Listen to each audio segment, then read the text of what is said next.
Come with me to a magical place where being labeled the pork queen is a compliment, where being nice is just a way of life, and where all leaders of the free world must pass through.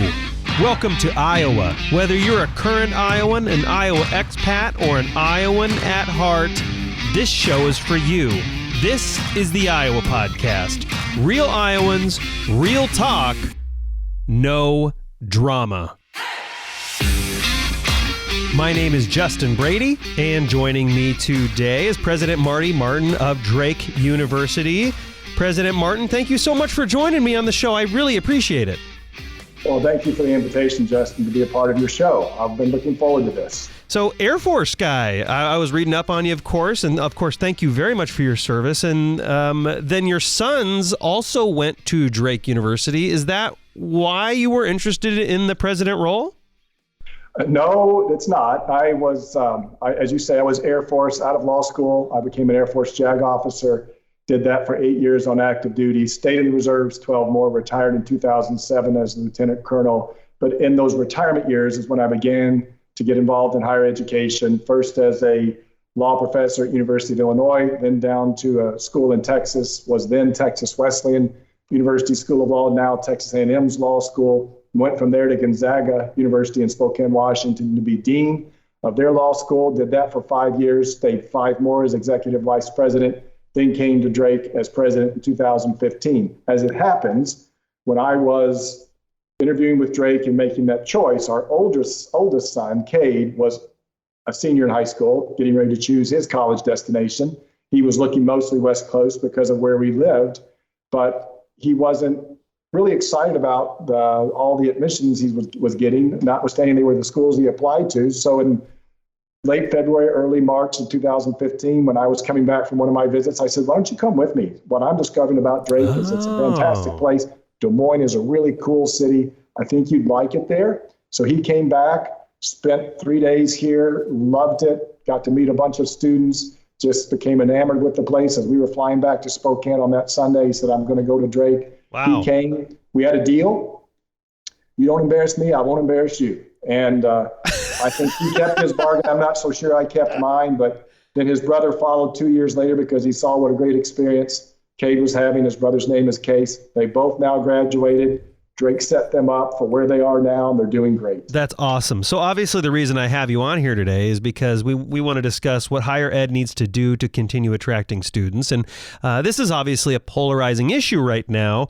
There is like one side of the it seems like there's no good middle ground here in this issue. I mean, obviously there is, but if you look at the talking points, college is either a complete waste of money and no point, or everyone should have college, but there seems to be no middle ground. So we're going to get into that. But first, the most important thing is, how did you guys get Drake, the artist, onto Drake, the property in the campus? And also he was wearing a Drake jersey. I know there's a story here. If you can tell that story quickly, then we'll move on to the important stuff. Yeah, that was early in my tenure as president. Drake was coming to do a concert here in Des Moines. And let me back up. Years earlier, when he was largely unknown, some of our students did know of him and had worked really hard then to bring Drake to Drake. That was the slogan, bring Drake to Drake. And they were on the verge of making that happen when Drake blew up. And so it never occurred. And then when he's now announced that he's going to perform here in Des Moines, our students kind of grabbed that, picked that up again, and started this little social media campaign about bringing Drake to Drake. We know you're going to perform. We want you to come to the campus. And it was crazy because there were all these rumors floating around that he was going to come to campus before he performed. And I think his team even put out, if I recall right, a sheet of paper showed his itinerary, and like as if he had written in the margins, like early in the day, Drake ? And to kind of tease our students. And there were literally hundreds of students in a pack saying he's coming over at Old Main, and they would run over here. No, he's going to Olmsted. They run over there. So that went on that afternoon. That's so funny. We delivered a Letterman's jacket down to the venue for him to hopefully wear when he performed. He did. Yep. Then he finishes the performance, and he comes here in the dead of night. Yeah. And he poses on our sign there at the corner of 25th and University and puts that out on his social media platforms. He goes over to Fraternity Sorority Row on 34th Street, and he knocks on a door. One of the houses happens to be a sorority, And he's got a camera crew there with all these bright lights. A young woman comes to the door, just looks out, sees these bright lights. It's, early in the morning, doesn't open the door because what the heck's on the other side of this? Has no idea that it's Drake. That's great. If you could imagine, had she opened that door. She's probably kicking herself ever since that day, I would imagine. But behind everything like that, because I'm a PR guy, so a quick tangent. But behind everything like that, I know there's a PR strategy. So I want to give a nod to Jared over there in your PR department. I know he was instrumental there. So like I said earlier, this college narrative is very polarizing, and it's unfairly polarizing, I should say. So there are these extreme narratives: college sucks, it's not necessary anymore, or everyone should have college. So do you have a more reasonable way to look at this, something that kind of cuts through all the noise? Sure. Well, of course, neither of those is true. The basic proposition that is absolutely true is that everyone deserves an opportunity to find success.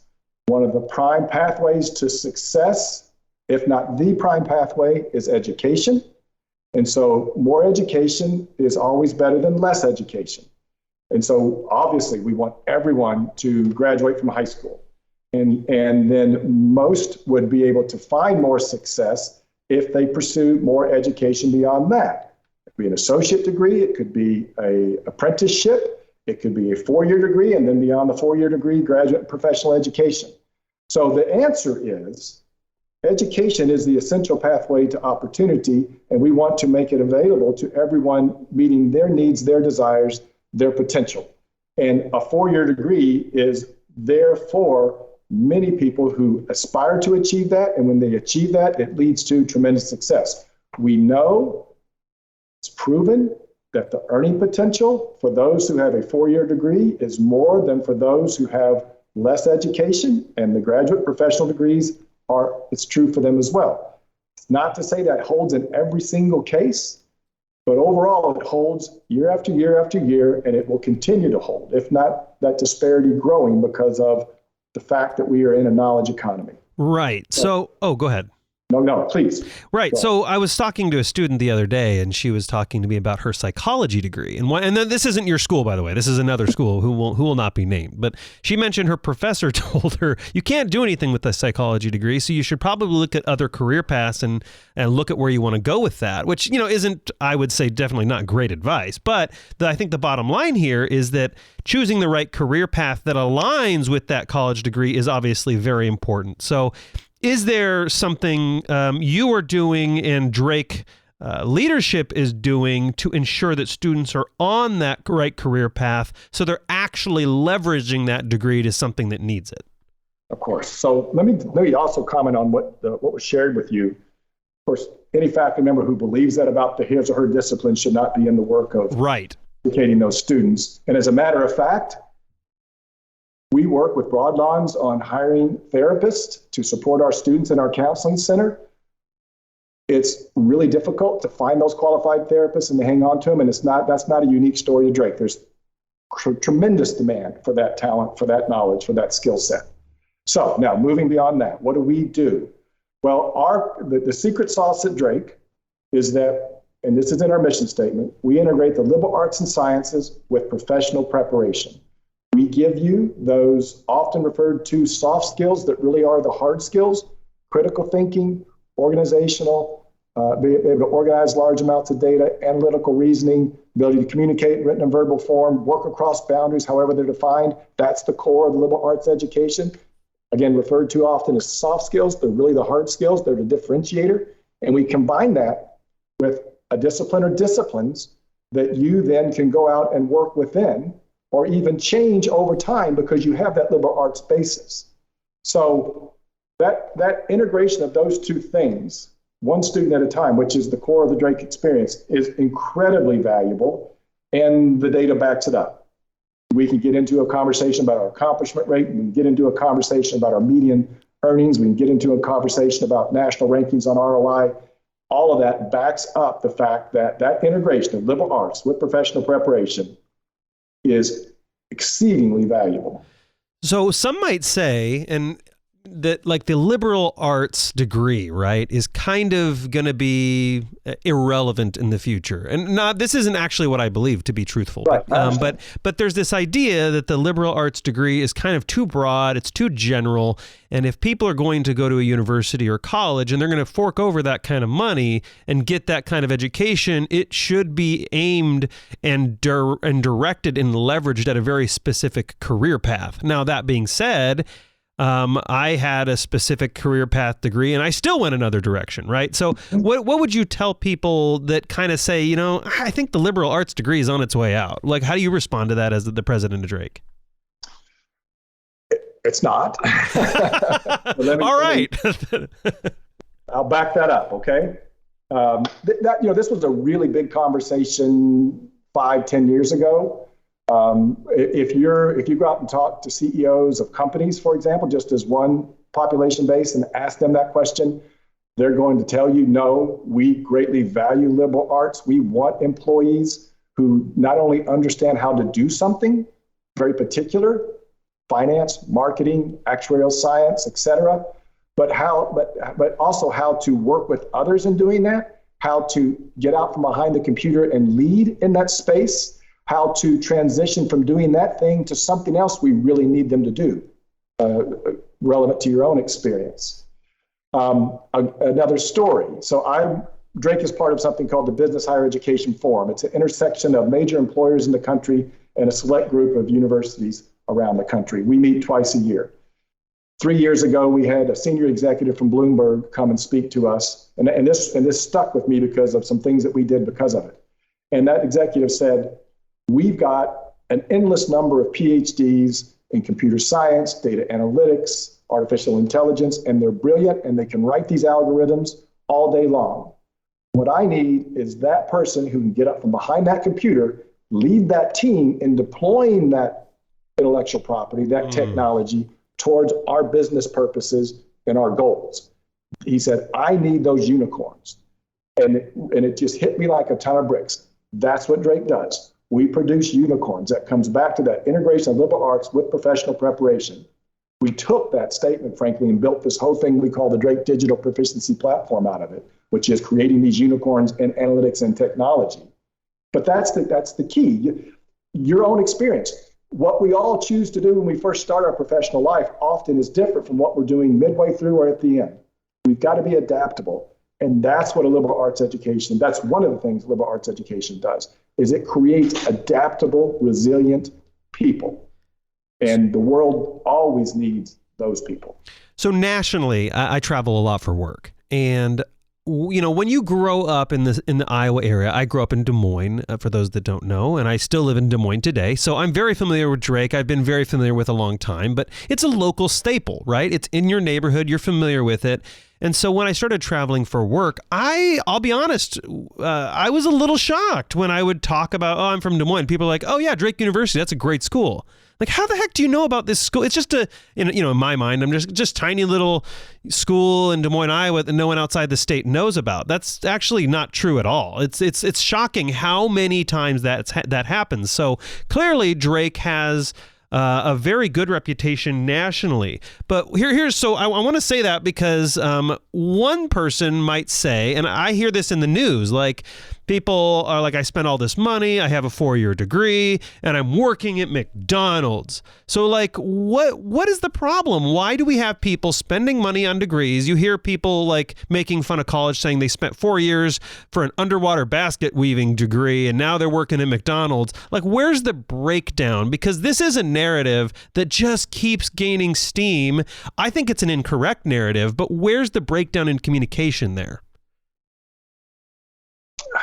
I don't know that I have an answer for where the breakdown in communication occurs because, of course, Drake University, each of our sister colleges and universities, our national organizations, many others are constantly talking about the value of a college degree, again, accepting that it's not the path for everyone, right? Nor should it ever be, nor will it ever be, I should say.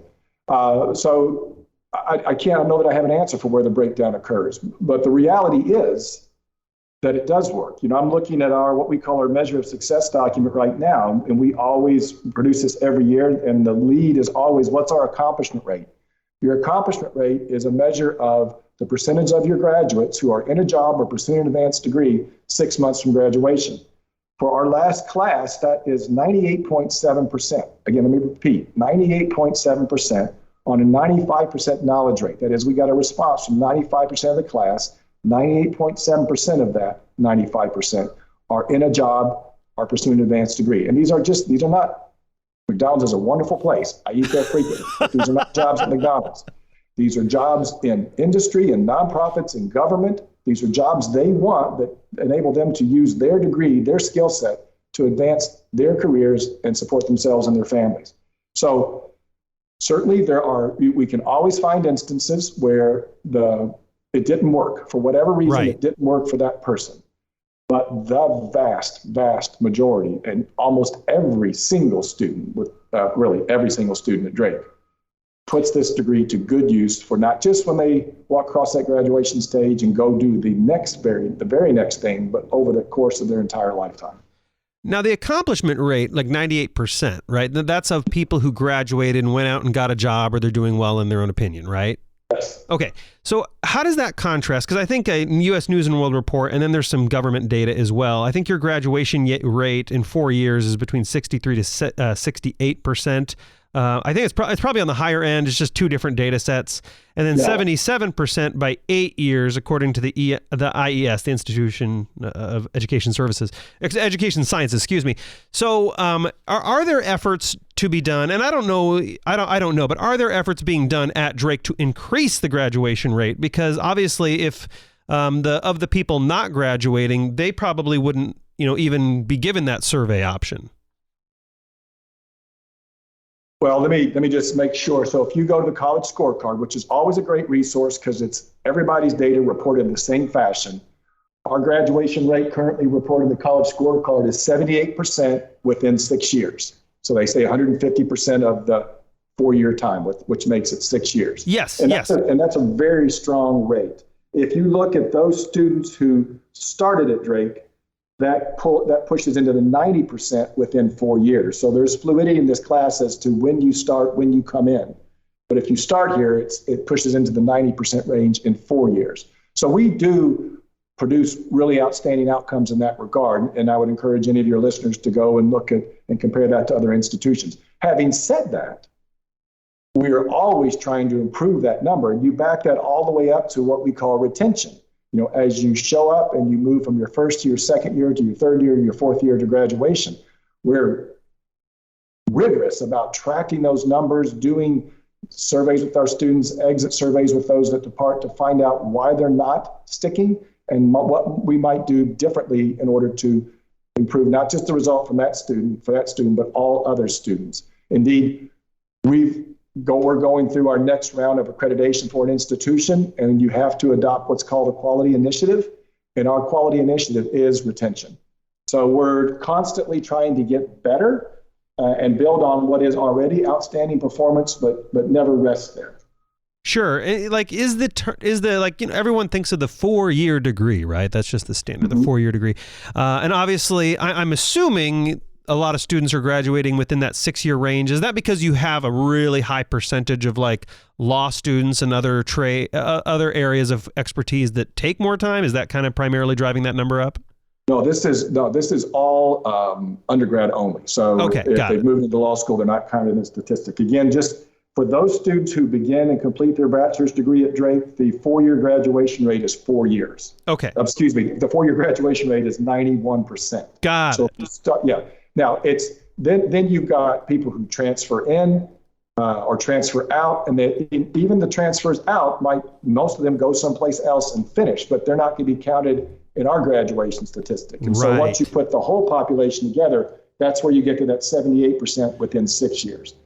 Is there a path? Really good, go ahead. But always working to improve it. Yes. Okay. Thank you for that. Is there a path I remember my university degree, right? And I remember sitting in Western Civ class thinking, why am I in here? So that's just me. I mean, it's more interesting now as an adult looking back. Exactly. But at the time I was like, I just want to get this degree. I want to get on with my life and start a job. So is there a path forward for university and college education to reduce some of the gen ed credits and allow people to focus on that trade or that job they want?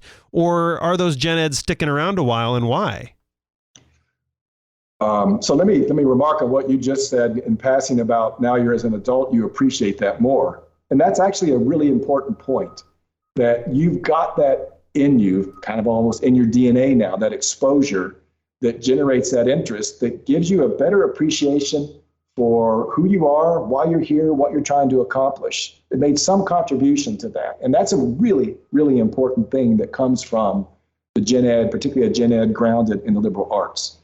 Now, institutions can make any number of choices around this, right? When we have seen institutions that heretofore looked an awful lot like Drake, who have chosen to de-emphasize gen ed and go to much more of a just professional preparation exclusively model.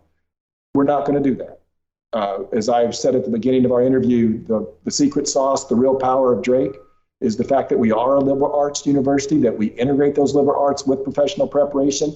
The combination of those two is so powerful for the beginning, the middle, and the end of any life once you've been here at Drake, and we're never going to give up on that. Now, we constantly make inquiries on our own about our gen ed curriculum, and is it covering the right topics? Is it achieving the right outcomes? We assess it, literally, rigorously assess it. We've got goals we want to accomplish. Are we actually accomplishing those goals with these students? And if we're not, then we have to make an improvement. So we're going to remain that liberal arts university. We're going to remain an institution that has a vibrant gen ed curriculum, but also connects that to that professional preparation. Yeah, I mean, what I'm hearing is there's a very holistic sense to what you do, and Yes. you're not going to cut these corners, even though it's a little harder to explain, in a soundbite. You fully believe in this holistic 4-year approach. And obviously, if someone wants to really put the time in and crank up the heat, they could probably cut it down. But in general, it's gonna stay that way, which is totally understandable. Can I offer you a case example? One of the things we do really well is we allow students to weave degree programs together so that they can create these interdisciplinary, multidisciplinary paths that better prepare them for the present and the future. And if you walk off this campus and just talk to a Drake student, tell me what your degree path is, it's going to be the exception that says, I'm getting a major in blank, and that's all you hear from them. Okay. So I'm a major in this, and that, and a minor. My youngest son had graduated with degrees in data analytics, economics, computer science, and a minor in philosophy. Did all of that in 4 years, and of course he worked hard, but that's not exceptional at Drake.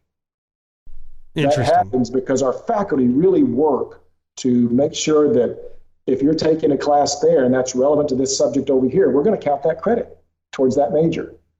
And we're going to enable you to put that together and to achieve this really vibrant, interconnected education that is most certainly a better preparation for what's out there than to do otherwise. Right. So obviously there is just switching gears a little bit, there's obviously the student loan thing, right? Mm-hmm. The president, as of recording this, for anybody listening later, the president has signed an executive order that may, and I don't know the legal side of this, right? There's legal debate, but I guess that would be for your law students to debate, but that may absolve like $10,000 of debt for anyone who's borrowed from, I believe, federal loans. My bottom line for me personally, just my own personal bias, is if you take out the money, you owe the money. It's very simple. Don't complain to the university. Like if you did it, it's on you. However, there is that narrative where some people think, again, not me, but some people do think the university not should be held liable, but the university should explain themselves a little better. So does the university have a role in helping students reduce that amount of college debt to begin with? Absolutely.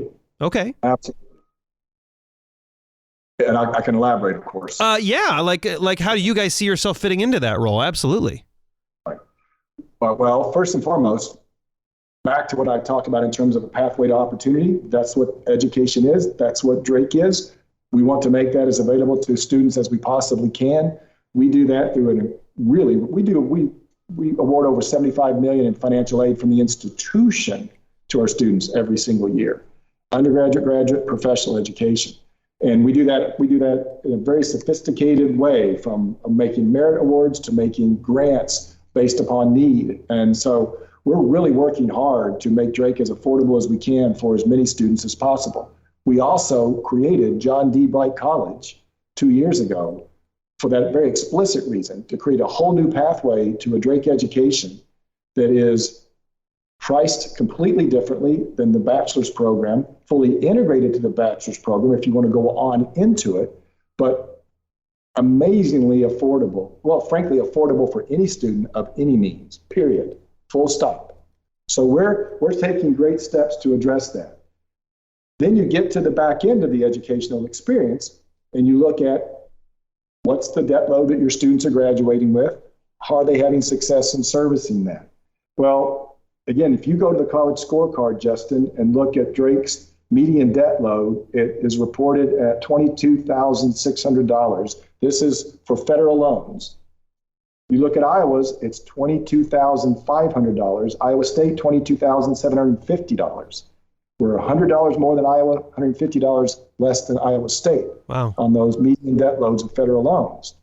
So I think that's pretty strong evidence that we're doing a really good job of helping support our students through here. Another measure, look at the default rate, because that's going to tell you always, if you're looking at a college, look at that default rate. That's going to tell you, are those graduates actually able to have an economic return that enables them to not just pay their student loans off, but obviously take care of the rest of their life, and the default rate reflects that. Our default rate is 0.8%, less than 1%. Now that's okay. So no, go ahead. No, I was just going to say that's interesting because obviously you'll know about this more than me, right? I'm the outsider here, but Iowa and Iowa State are considered state schools. So don't they get more state aid than you do? Because you're technically, well, you're a private school. So the fact is, first of all, is that right? Is that how that works? It is how, actually, we don't get any state aid. Yeah. So how do you, so you're staying pretty competitive even though they're getting state aid. Is that correct? Yes, it is correct. Our low-income students in Iowa have access to what's called the Iowa Tuition Grant, which they can use to attend the private college or university of their choice. So it's a grant to them that they can make the choice to attend Drake or Simpson or Central, et cetera, and that grant comes with them. So in that sense, there are state funds that is funding their education that are coming to Drake for that very purpose. So in that sense, there are some state funds that get into our operating revenues, but we're not getting direct state support. Now, for Iowa and Iowa State, they are, but as most of your listeners probably understand, that state support has gone down over the years pretty dramatically, and so they're having to rely more and more on tuition, and so, of course, that puts pressure on their students to have to borrow. So those institutions, run exceedingly well, but in different, more challenging circumstances than was the case some years ago. Right. So is the cost, one of the things we hear all the time, we just take it for granted, I think. We just accept it to be true and move on with our life. The cost of college is getting out of control. But when you factor in, and I'm actually don't know the answer to this. A lot of the times I ask questions on this show, it's because I already know the answer, and or it's because I have an idea where this is going. But I honestly, as you're talking, don't even know the answer to this. Is it actually escalating, or is it keeping up with inflation? And if it's escalating, why? This is a very general statement. Yeah, understood. And don't hold me exactly to the numbers, but you could go back, let's say 10, 15 years, and from what I've seen, and look at the inflation rate in higher education tuition in the public and private line, so public institutions, private institutions. For the most part, if not almost entirely at the private side, the net cost has lagged inflation. At the public side, it's exceeded inflation, but that's a dynamic of what I shared a moment ago. Right. Which is less state support for the public institutions. They were, you go way back and they were almost fully subsidized, fully funded, I should say, by their states. Sure. And that started lessening. That lessening has accelerated. And so they've obviously had to turn to tuition increases because it cost what it costs to deliver these educations. And that meant that their sticker price has gone up higher than inflation. Interesting. But it's not. But it's a function of that dynamic of state support or not. So obviously, I really appreciate your time on this show, and I want to give you the opportunity to talk. People probably hear beeping in the background, which is because you guys are expanding quite a bit, and you're growing very fast, and you're making some huge investments in the campus and the property and in the programs. So can you tell me briefly, with the last 45 seconds we have, about this $225 million fundraising campaign you have going on? Yes. This comes out of an exercise we call the Big Ideas, and the question we pose to ourselves is, what's next for Drake? What's next for Drake consists of what we call our inspiration statement, which is together we transform lives and strengthen communities. Look up, out to the world, how can we make a difference? Center for Public Democracy is one of these things. We want to help reclaim that project of forming a more perfect union. Jay and Darlene Institute's another. How can Drake University help to revitalize and sustain rural America? We've got great connections, historical connections, current connections to rural America. I myself am the product of a very small town in Western Kentucky. We want to be an institution that can help our neighbors. So they're all built on this proposition of transforming lives, strengthening communities. The beeping is all about this redevelopment that we've been engaged in around our property to both lift our campus, lift our neighborhood, lift our city, Burt Boys and Girls, the DMPS Community Stadium, Broadlawns Community Clinic at Drake, the new hotel, the new apartment complex, Harkin Institute, others. So it's an exciting time to be at Drake. Yeah, it is. I mean, even driving by, when I go to Drake Diner or Mars Cafe, it's absolutely mind-blowing how quickly that area is changing. It's absolutely cool. Only last question I have is, do I get an honorary doctorate for this interview, President Martin? Yeah, we'll put that in the hopper, okay? We'll see where it comes out the other side. All right, well, I guess I tried. President Marty Martin, the president of Drake University, thank you so much for coming on the show today. If people want to donate to that campaign or learn more about Drake or enroll, how do they do that? Just go to drake.edu, get into our website, you'll find everything you want to know right there. Thank you, President Martin. I appreciate it. Thank you, Justin. Bye-bye. And to my fellow Iowans, Iowa expats, and Iowans at heart, thanks for listening and subscribing to the Iowa Podcast.